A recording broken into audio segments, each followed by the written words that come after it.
Also, don't interrupt people when they're talking. Although you can interrupt for one thing, and I'll give you this. If somebody starts to go off track and ask you questions, you can say, I'd really like to answer that, but we'll get to that later. You can also say something in the beginning too. Do I have your permission, if we get off track, to bring you back so that we have time for me to get through all the questions I have so that I can help you the best I can help you today? And then you can also say, when that comes up, remember you said I could interrupt you. I'm interrupting you now because you're telling me a story from when you were 5 years old, right? When people can sort of do that. So it gives you permission once you've asked permission. So you can add that in as well. It's kind of like the and more. Susan's going to tell you everything and more, the things that pop in my head that I didn't put on the PowerPoint. Okay, here's another one. It's kind of like talking a lot, but it's different. These are knee-jerk monologues. Have you guys ever heard one of these? You know what I mean when I say a knee-jerk monologue?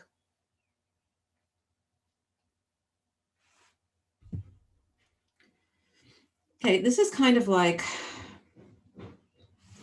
when somebody has an objection and then you have this like pat thing that you would say. Like, oh, I can't afford it. Well, like I thought I couldn't afford things in my life. And then I went and, did this thing and it was really great. And I did it. And then, and 5 minutes later, you're still talking about your experience. If you jump in quickly and talk fast, which you probably will when someone has an objection because you're getting in that desperate place. Did you know that these monologues can actually last for like 21 seconds? You're in convincing mode and you're telling a story to try to get them to change their mind. That's what I mean by a knee-jerk monologue.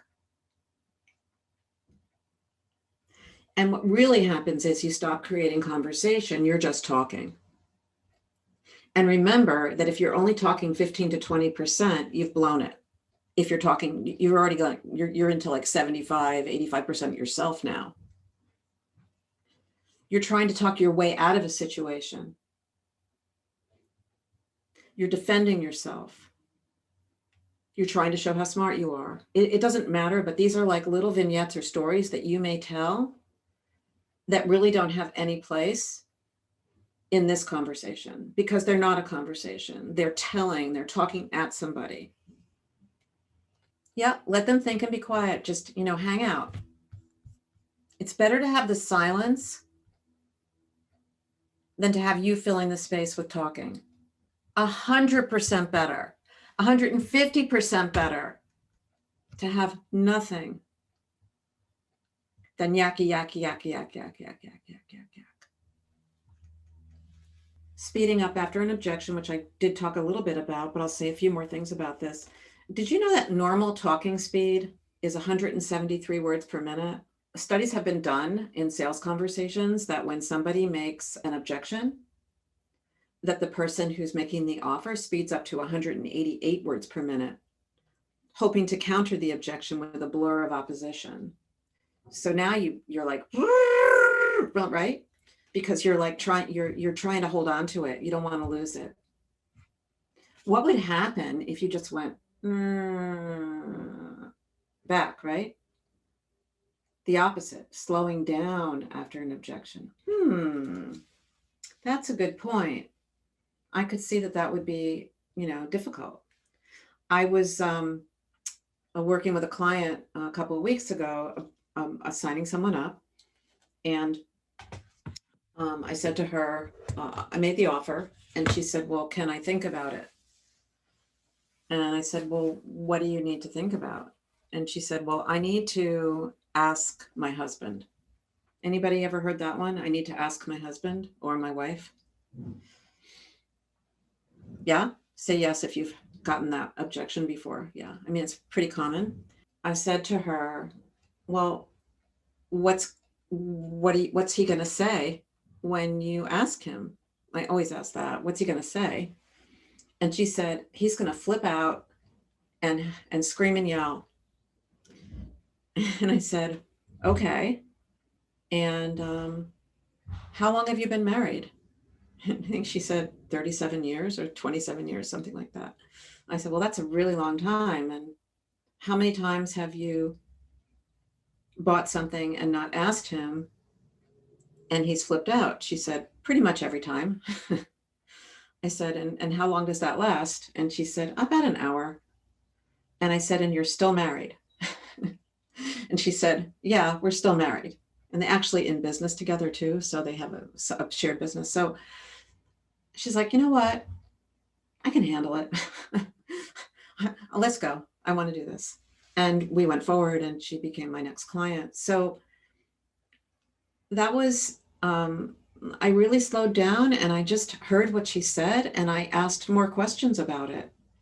And I got personal with her, you know, who makes the decisions in your business, you know, like who is it your business or is this a hobby? Now, if it's a hobby, you know, you should totally have a family budget for it. But if you have a business and you're a business coach, asking the question, I mean, geez, you know, like, I know how much is in my bank account. I'm the one who makes the financial decisions. And, you know, if we're going on vacation, we make those decisions together. But if I need to invest in my business, I'm going to invest in my business, right? Not asking clarifying questions. Here's the thing. If you just go through your script and you hear certain things and you don't go back and dig a little deeper, you're probably not going to, continue the rapport that you want to continue. You're going to respond too quickly to objections. And you may address the wrong issue if you don't have all the information. If someone says something like, you make your offer, and then someone says, well, I don't have time. And you say, well, it's only an hour a week, blah, blah, blah, blah, blah, blah, blah, blah, blah. And they're like, and then you go on for like, 10 minutes about how it's only an hour a week and why couldn't they do that? Now you're getting defensive, right? And then they come back and say, I wasn't talking about that I don't have time. I can't make that time. But they used a different word. They can't make 1 o'clock on Tuesday. You just went on about something that wasn't even the problem. If you're answering the wrong question, you're going to miss. And that really feels like you're not listening. So the best way to deal with that is to just, are you saying that you don't have enough time to do this program? No, I'm saying that I can't come at 1 o'clock. Boom. Great. Let's talk about that.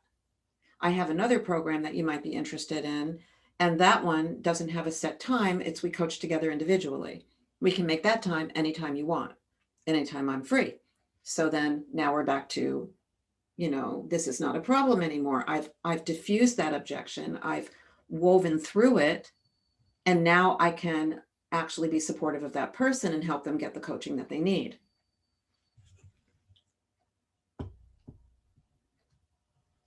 Okay, guess what? We're just checking on time here. Oh, we're good. Okay, so here's the thing. There's another one, but I'm not going to tell you yet.